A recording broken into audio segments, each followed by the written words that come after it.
Hello student, कैसे हो आप सभी। आज हम एक नया चैप्टर स्टार्ट करने जा रहे हैं जिसका नाम है एनवायरमेंटल इश्यूज एंड पॉल्यूशन। ये इकोलॉजी का फोर्थ चैप्टर है एंड लास्ट चैप्टर है। ठीक है, तो हम बात करेंगे इसके अंदर कि एनवायरनमेंट के अंदर क्या क्या इश्यूज हमें मिलते हैं, पॉल्यूशन क्या होता है, पॉल्यूटेंट क्या होता है, पॉल्यूशन किस किस तरीके से हो सकता है और क्या हम उनका कंट्रोल कर सकते हैं, कैसे उनको कंट्रोल कर सकते हैं।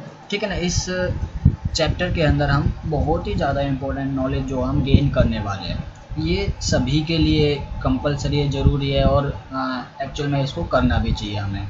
ठीक है, क्योंकि पॉल्यूशन से रिलेटेड आजकल जो एनवायरनमेंट आपको पता है उससे रिलेटेड कितनी अवेयरनेस जो हमारे अंदर हमें जो दी जा रही है सरकार के थ्रू या फिर किसी भी स्टडी से रिलेटेड। और जो ये जो चैप्टर है ना, ये सिर्फ और सिर्फ बायोलॉजी का ही चैप्टर नहीं है, ये हर सब्जेक्ट का चैप्टर है। ठीक है, मीन्स जो कोई साइंस में स्टडी कर रहा हो, चाहे वो मेडिकल का हो, नॉन मेडिकल का हो, कॉमर्स का हो, आर्ट का हो, किसी भी स्ट्रेटजी का कोई भी स्टूडेंट है, किसी भी पर्टिकुलर सब्जेक्ट का कोई स्टूडेंट है, हर किसी को ये चैप्टर के बारे में पढ़ाया जाता है। ठीक है ना, जियोग्राफी में भी ये इसको बहुत अच्छे से मेंशन किया गया है। तो इस वजह से क्या है, इसको पढ़ना सिर्फ बायोलॉजी स्टूडेंट के लिए नहीं, हर किसी इंडिविजुअल, एवरी इंडिविजुअल जो ऑर्गेनिज्म, जो इंसान है, उन सभी को ये क्या है, इस चैप्टर के बारे में हमें नॉलेज होनी चाहिए। क्योंकि ये क्या है, पॉल्यूशन के बारे में अगर हमें नॉलेज नहीं है तो क्या होगा कि ये डिजीज़ का कारण बहुत ज़्यादा मात्रा में बढ़ता है। कैंसर जैसी बीमारियां होती हैं, टीबी जैसी बीमारियां होती हैं, ये एंडेमिक डिजीज़ जो है पॉल्यूशन से क्रिएट होती हैं ज़्यादातर जो है। तो इसके बारे में हमें नॉलेज जो है गेन करनी चाहिए और ध्यान से सुनने की कोशिश करना, समझने की कोशिश करना, बिकॉज ये चैप्टर बहुत ही ज़्यादा इंपॉर्टेंट है और नीट से इस चैप्टर के अंदर क्वेश्चन आते ही आते हैं और लॉजिकल क्वेश्चन आते हैं। ठीक है, तो हम बात करेंगे पॉल्यूशन से। पॉल्यूशन एक्चुअल में होता क्या है। ठीक है, देखो पॉल्यूशन आपको पता ही है, पॉल्यूशन क्या है। ठीक है, किस तरीके से होता है। ये कुछ दो पिक्चर हैं आपको दिख रही होंगी, ये दो तस्वीरें क्या शो कर रही हैं, पॉल्यूशन का कारण। ये क्या है, पॉल्यूशन का कारण है इंडस्ट्री से जो धुआं निकल रहा है ना, और जो हम एक जगह पे अपना डस्ट पार्टिकल्स, गार्बेज और जितने भी बेकार के वेस्ट मटेरियल होते हैं, पॉलीथीन वगैरह होती हैं, बेकार की चीज़ें हम ऐसे ही फेंक देते हैं, जो कि क्या है, डिग्रेड होके या फिर किसी और दूसरी प्रोसेस से वो क्या है, पॉल्यूशन क्रिएट करती है।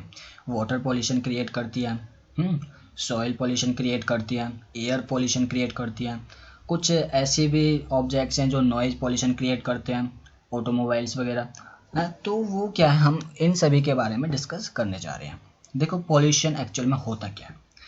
पॉल्यूशन अगर हम इसको डिफाइन करने की कोशिश करें तो any undesirable change in physical, chemical and biological characteristics. Physical भी हो सकती है, केमिकल, बायोलॉजिकल। अगर इनके साथ में हम छेड़खानी करें, एक तरीके से कह सकते हैं, इन तीनों प्रोसेस के साथ में जितनी भी ये प्रोसेसेस होती हैं, फिजिकल प्रोसेस में जो एनवायरनमेंट से रिलेटेड जो होते हैं एबायोटिक फैक्टर जो आ जाते हैं, केमिकल में केमिकल्स आ जाते हैं, बायोलॉजिकल में जो लिविंग ऑर्गेनिजम्स आ जाते हैं, है ना। इनके अंदर अगर हम थोड़ी भी चेंजेस लाते हैं, किसी भी अपने कमी की वजह से कह सकते हैं, हम हमारी जो कमियां हैं उनकी वजह से इसमें क्या है, चेंजेस आ जाते हैं। इन तीनों प्रोसेसेस के अंदर चेंजेस आ जाते हैं इन करेक्टरिस्टिक्स में। वो इन्वॉल्व हो सकते हैं एयर, वाटर एंड लैंड। ठीक है ना, एयर पॉल्यूशन क्रिएट करते हैं, वाटर पॉल्यूशन क्रिएट करते हैं एंड लैंड, ठीक है ना, जो सॉइल पॉल्यूशन जो होता है, जो कि हार्मफुल होता है, which is harmful to the man directly. Directly तो होता है मैन पे और इनडायरेक्टली होता है through the animals, plants, industrial unit. उसी को हम क्या बोलते हैं, पॉल्यूशन बोलते हैं। Any undesirable change in physical, chemical, biological characteristics of air and water and land, which is harmful to the man directly or indirectly through the animals, plants, industrial unit or raw materials, is called pollution। ठीक है, अब pollution के बारे में तो हमने देख लिया कि क्या डेफिनेशन हो सकती है। अनडिजायरेबल चेंजेज आना, मतलब जो एक तरीके से कहते हैं ना, एक तो आपकी जो इच्छा होती है वो काम करते हो, और एक जो आपकी इच्छा नहीं होती है फिर भी वो काम कर रहे हो, तो उसके साइड इफ़ेक्ट्स होते हैं, क्योंकि वो बेमन से किया जा रहा है वो काम, ठीक है ना। तो आप में एक तो इंटरेस्ट नहीं है उस काम करने के लिए, जो मतलब जो आपकी इच्छा नहीं है फिर भी आप वो काम कर रहे हो, तो आपका इंटरेस्ट बिल्कुल नहीं है उस चीज़ में, और वो सही तरीके से आप बिल्कुल भी नहीं करोगे। तो जो नॉर्मल तरीके से अगर आपकी इच्छा के अनुसार वो काम किया जाए तो अच्छे से होगा, और अगर अनिच्छा के अनुसार किया जाए, मतलब जब आपकी इच्छा ना हो उस काम को करने की और लेकिन करना पड़ रहा है, तो वो आप फॉर्मेलिटी के तौर पे करोगे, कुछ ना कुछ तो उसमें चेंजेज ही आएंगे, ठीक है ना। बेकार के बदलाव देखे जा सकते हैं उस काम में, अच्छे से नहीं हो सकता है वो काम। तो ऐसे ही अनडिजायरेबल चेंजेज आना फिजिकल एनवायरनमेंट में, केमिकल एनवायरनमेंट में, बायोलॉजिकल एनवायरनमेंट में, जो कि क्या करता है, उसके साइड इफ़ेक्ट क्या है, air pollution, water pollution, land pollution, जो कि हमारे लिए, प्लांट्स के लिए और एनिमल्स के लिए, है ना, बहुत ही ज़्यादा क्या है, नुकसानदायक है, हार्मफुल है। उसी को हम पोल्यूशन बोलते हैं, ठीक है। अब ये जो पोल्यूशन जो क्रिएट करते हैं उनको हम बोलते हैं पोल्यूटेंट, ठीक है ना। पोल्यूटेंट क्या है, any material or product of man or nature which lead to the pollution, जो कि ऐसे पदार्थ होते हैं, ऐसे प्रोडक्ट होते हैं, नेचर के हो सकते हैं, इंसानों के हो सकते हैं, और किसी तरीके से हो सकते हैं, तो वो क्या है, उन्हीं वो क्या कॉज करते हैं, पोल्यूशन कॉज करते हैं, उसी को हम पोल्यूटेंट बोलते हैं, ठीक है ना। क्या बोलते हैं, पोल्यूटेंट। अब जो टाइप्स की अगर हम बात करें, पोल्यूटेंट के टाइप्स की अगर हम बात करें, तो नॉन बायोडिग्रेडेबल होता है, non biodegradable pollutant, biodegradable pollutant, primary pollutant, secondary pollutant, natural pollution, anthropogenic pollution. तो ये क्या है, ये अदर टाइप्स के अंदर आते हैं। ये जो दो टाइप नीचे दे रखे हैं ना, लास्ट में मेंशन कर रखे हैं, ये अदर टाइप्स ऑफ पोल्यूशन है, नेचुरल पोल्यूशन, एंथ्रोपोजेनिक पोल्यूशन। अब नॉन बायोडिग्रेडेबल पोल्यूशन क्या होता है देखो, कुछ ऐसे सब्सटेंस होते हैं, कुछ ऐसे पोल्यूटेंट होते हैं जो कि क्या है, डिग्रेड नहीं हो पाते, डिस्ट्रॉय नहीं हो पाते, डिकम्पोज नहीं हो पाते, ठीक है ना। तो या फिर कह सकते हैं वो पार्शियली डिग्रेड हो जाते हैं एनवायरनमेंट में, ठीक है। वो पोल्यूटेंट ऐसे कौन से हो सकते हैं, वो पोल्यूटेंट हो सकते हैं एल्यूमिनियम पैक्स, मरकरी से बने हुए कंपोनेंट हैं, फिनॉल, बेंजीन, डीडीटी, पेस्टिसाइड्स, ये सब क्या है, नॉन बायोडिग्रेडेबल पोल्यूटेंट के अंदर आ जाते हैं, जो कि पार्शियली पोल्यूटेंट डिग्रेड होते हैं या फिर डिग्रेड होते ही नहीं है, ठीक है। ये क्या करते हैं, पॉल्यूशन का कारण बनते हैं। बायोडिग्रेडेबल में जो कि डिग्रेड हो जाते हैं, डिकम्पोज हो जाते हैं, ठीक है, डिग्रेड हो जाते हैं, डिकम्पोज हो जाते हैं, जैसे कि डोमेस्टिक सीवेज आ जाता है, domestic sewage, papers, woods, garbage, livestock waste, है ना, जो वेस्ट मटेरियल होता है ना, लाइव स्टॉक, वो आ जाता है इसके अंदर। मीन्स कह सकते हैं वो ऐसे पोल्यूटेंट जो कि माइक्रो ऑर्गेनिज्म के द्वारा डिग्रेड कर दिए जा सके, ठीक है ना, उनको हम बायोडिग्रेडेबल पोल्यूटेंट बोलते हैं। ये यूजफुल भी होता है, ठीक है ना, यूजफुल भी होता है। अगर इसको जैसे मान के चलो कोई वेस्ट मटेरियल पड़ा है, अगर वो डिग्रेड कर दिया जाए तो यूजफुल तरीके से भी यूज किया जा सकता है, ठीक है। और इसके लिए क्या है, but if these materials enter the environment in such large quantities, पर्यावरण के अंदर बहुत ज़्यादा मात्रा में हो, that they can not be degraded completely, they added the addition of these material cause pollution in environment. समझ रहे हो ना आप, कुछ ऐसे पोल्यूटेंट होते हैं जो डिग्रेड हो जाते हैं, ठीक है ना, लाइव स्टॉक वेस्ट हो गया है, कुछ मान के चलो डेड एंड डिकेइंग पार्टिकल्स जो होते हैं, वो क्या होता है, उनमें वो डिग्रेड कर दिए जाते हैं माइक्रो ऑर्गेनिज्म के द्वारा। अगर उनकी लार्ज क्वांटिटी अगर आ जाए वहाँ पे हो एनवायरनमेंट में प्रेजेंट, तो वो पॉल्यूशन क्रिएट करना स्टार्ट कर देते हैं, ठीक है। ये थे बायोडिग्रेडेबल पोल्यूटेंट। अब बात करते हैं हम प्राइमरी पोल्यूटेंट की। प्राइमरी पोल्यूटेंट क्या होते हैं, देखो ये जो हैं, these persist in the form in which they are added to the environment. ये वो फॉर्म होती है जो कि एनवायरनमेंट में ऐड कर दी जाती है, जैसे कि किसी प्रोडक्ट से रिलीज हुई हो, है ना, डायरेक्टली जो है इंड्यूस कर दी जाए एनवायरनमेंट के अंदर, या फिर जैसे कि कोई ऐसा मटेरियल जो है, जैसे कि मान के चलो स्मोक करते हैं हम, स्मोकिंग करते हैं, स्मोकिंग में क्या होता है, जो स्मोकिंग करते हैं कार्बन मोनोऑक्साइड गैस निकलती है, रिलीज होती है, वो क्या है, primary pollutant. Carbon monoxide gas बहुत ज़्यादा हार्मफुल गैस होती है, ठीक है। अगर कोई भी ऑर्गेनिज्म अगर बंद कमरे में और वहाँ पे आग जला ले, ठीक है, और बिल्कुल वो क्लोज हो, तो क्या होता है, वो वहाँ पे अगर रात को सो जाएं तो क्या होगा, वो सुबह उनकी डेथ हो जाएगी ड्यू टू कार्बन मोनोऑक्साइड। क्योंकि देखो कार्बन मोनोऑक्साइड की जो है ना बहुत ज़्यादा मल्टीपल टाइम्स ऑफ, मतलब इसकी जो पावर होती है कार्बन डाइऑक्साइड से, कार्बन डाइऑक्साइड की कंपेयरिंग में, जैसे हीमोग्लोबिन से कार्बन डाइऑक्साइड ऐड होती है ना, तो ऐसे ही क्या कार्बन मोनोऑक्साइड जो है ऐड हो जाती है, और वो पूरी बॉडी को मतलब सेल्स को क्या है, ख़त्म कर देती है, किल कर देती है, जिस वजह से डेथ हो जाती है। और ऐसा एक्चुअल में हो भी चुका है, ठीक है, एक जगह पे। तो कार्बन मोनोऑक्साइड है, डीडीटी है, ये क्या है, प्राइमरी पोल्यूटेंट के अंदर आ जाते हैं। डीडीटी की फुल फॉर्म क्या है, कोई बता सकता है डीडीटी की फुल फॉर्म? देखो मैं ही बता देता हूँ। डीडीटी की फुल फॉर्म है डाइक्लोरो डाइफिनाइल ट्राइक्लोरोइथेन। डाइक्लोरो डाइफिनाइल ट्राइक्लोरोइथेन, जो इसको नॉर्मली क्या है डीडीटी हम बोल देते हैं। ये कलरलेस, टेस्टलेस, मतलब कि ऑर्डरलेस, ऑलमोस्ट हम कह सकते हैं ऑर्डरलेस, ये क्रिस्टलिन कंपाउंड होता है ना, जो कि ऑर्गेनोक्लोरीन ही है एक तरीके से, ठीक है। जो कैसे डेवलप, किसके लिए डेवलप किया जाता है, इंसेक्टिसाइड्स के लिए डेवलप किया जाता है ना, जो एनवायरनमेंट को इम्पैक्ट करते हैं, एनवायरनमेंटल इम्पैक्ट्स में जो यूज होते हैं। डीडीटी जो है ये 1874 में सबसे पहले क्या है सिंथेसाइज की गई थी। ऑस्ट्रेलियन केमिस्ट ओथमर जीलर ने इसको क्या है सिंथेसाइज किया था 1874 में, तब से ये चली आ रही है, ठीक है। ये भी क्या है पोल्यूशन का कारण बनती है, इस वजह से क्या है हमारे इंडिया में ये क्या है बैन कर रखी है। तो ये था डीडीटी, कार्बन मोनोऑक्साइड का आपको पता ही है। सेकेंडरी पोल्यूटेंट में आ जाते हैं फोटोकेमिकल स्मॉग। ये सेकेंडरी पोल्यूटेंट होता क्या है एक्चुअल में, सेकेंडरी पोल्यूटेंट होता क्या है, ये ऐसे सब्सटेंस होते हैं जो कि प्राइमरी पोल्यूटेंट के साथ रिएक्शन करके पोल्यूशन क्रिएट करते हैं। प्राइमरी पोल्यूटेंट के साथ रिएक्शन करते हैं और फिर क्या कर देते हैं, पोल्यूशन क्रिएट कर देते हैं। जैसे कि फोटोकेमिकल स्मॉग। फोटोकेमिकल स्मॉग क्या होता है, बताओ।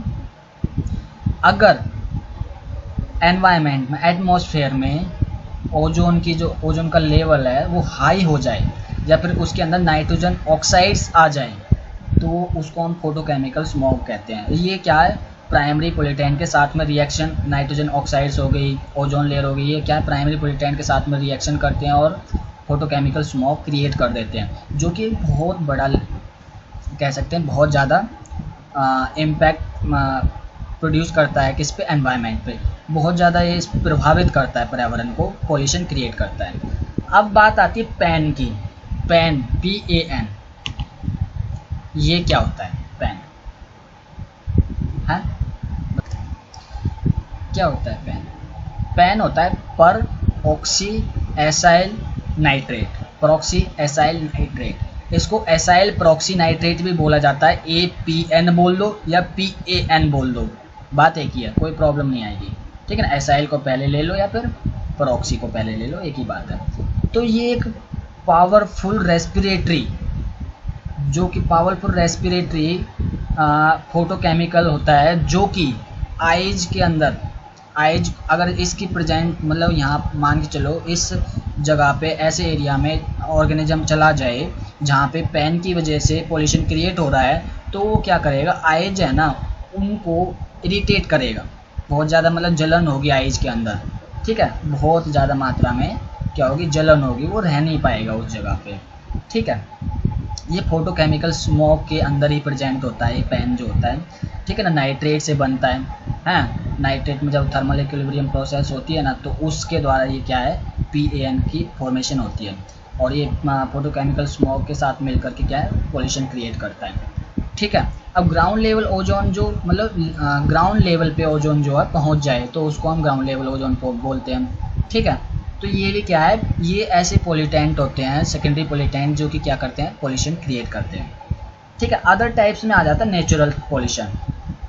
नेचुरल पोल्यूशन क्या है, नेचुरल पोल्यूशन जो है नेचुरल सोर्स से, जैसे कि मीथेन हो गई, जैसे कि पैडी फील्ड्स हो गई, कैटल, है ना, और क्या मार्स एरिया जो हो गए, फॉरेस्ट फायर जो होता है उससे, ये नेचुरल पोल्यूशन ना, नेचर के नेचुरली जो है पोल्यूशन क्रिएट हो, ठीक है। चाहे फॉरेस्ट मतलब जंगल में आग लग जाती है वहाँ पे, ठीक है ना, वो क्या है, नेचर के तरीके से। और एक होता है एंथ्रोपोजेनिक पोल्यूशन, जो कि क्या है, मैन मेड, इंसानों के द्वारा जो पोल्यूशन क्रिएट किया जाता है, ह्यूमन की एक्टिविटी के कारण जो पोल्यूशन होता है उसको एंथ्रोपोजेनिक पोल्यूशन बोलते हैं।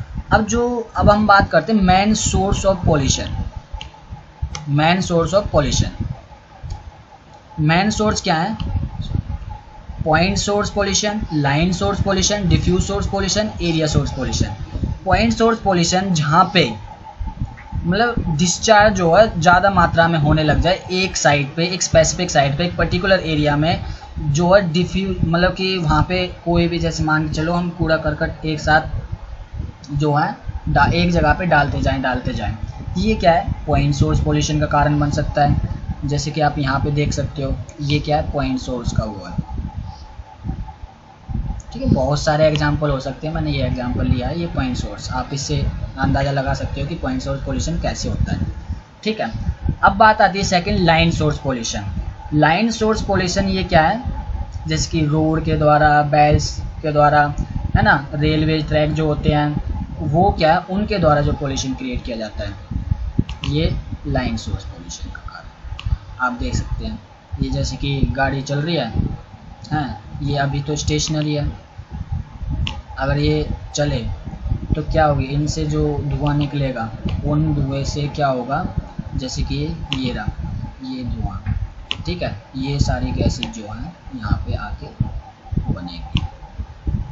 ये प्राइमरी था, अब ये प्राइमरी जो है रिएक्शन करके आपस में सेकेंडरी का, सेकेंडरी पोल्यूशन जो है क्रिएट कर देगी, पोल्यूटेंट बना देगी, ठीक है। अभी ये तो प्राइमरी है, इससे प्राइमरी पोल्यूटेंट रिलीज हुआ, ये आपस में रिएक्ट किया, रिएक्ट करने के बाद सेकेंडरी पोल्यूटेंट बना दिया, ठीक है ना।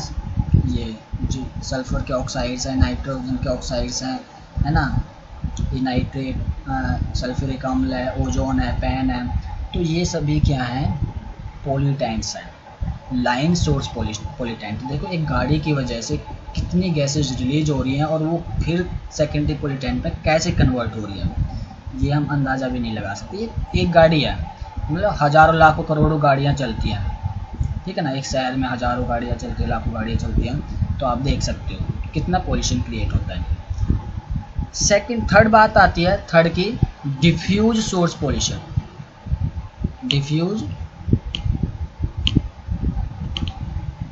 सोर्स पोल्यूशन, इसमें क्या है, डिफ्यूज सोर्स पोल्यूशन में ये तो पॉइंट अलग अलग एग्जांपल हो सकते हैं, ये नहीं है कि पॉइंट के अंदर सिर्फ गाड़ी का ही आ सकता है, ठीक है ना।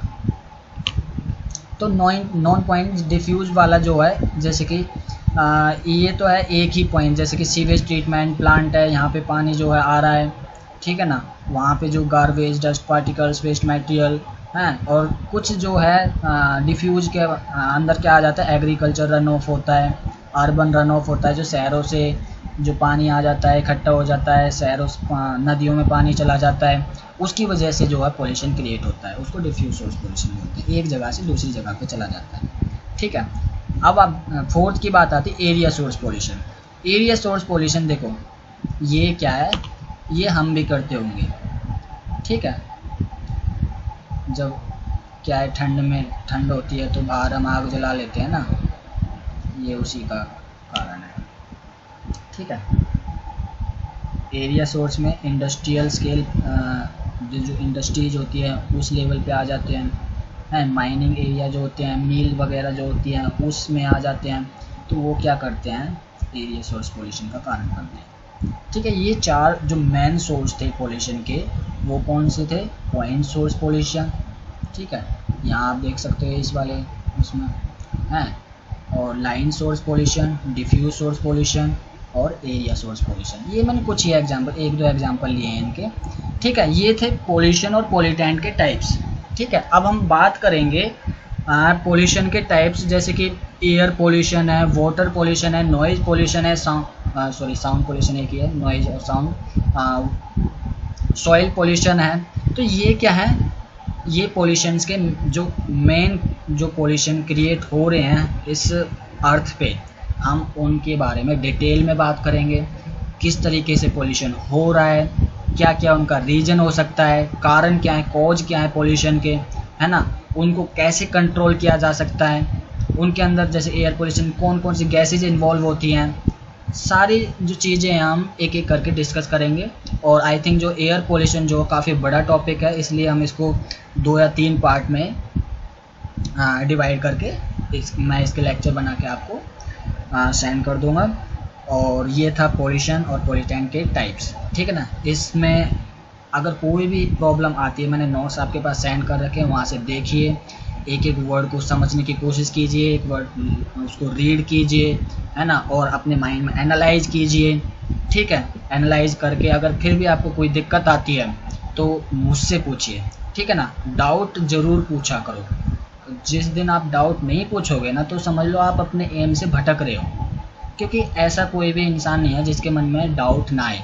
और जब समझ में आ जाती है ना कोई चीज़, तब तो जानबूझ के डाउट आते दिमाग में, ठीक है। ये देख लेना आप अगर चाहे तो, मतलब ये कोशिश करके देख सकते हो, ठीक है ना, चेक करके देख सकते हो ये चीज़। अगर आपको कोई चीज़ अच्छे से, कोई टॉपिक अच्छे से समझ में आ जाता है तो क्या है, डाउट और भी अच्छे अच्छे आते हैं। और अगर किसी को समझ में नहीं आता है, समझ में नहीं आने वालों को तो बस ये आता है कि सर मुझे ये चीज़ समझ में नहीं आई है, इसको बता दो, है ना। और जिसको समझ में आ जाता है तो उसके माइंड में एक क्वेश्चन आता है, क्यों, ये क्यों हो रहा है ऐसा, ठीक है ना। और वो क्यों का अगर आप मतलब समझ गए तो आपको टॉपिक अच्छे से क्लियर हो गया, ठीक है ना। डाउट पूछिएगा ज़रूर। Okay, thank you.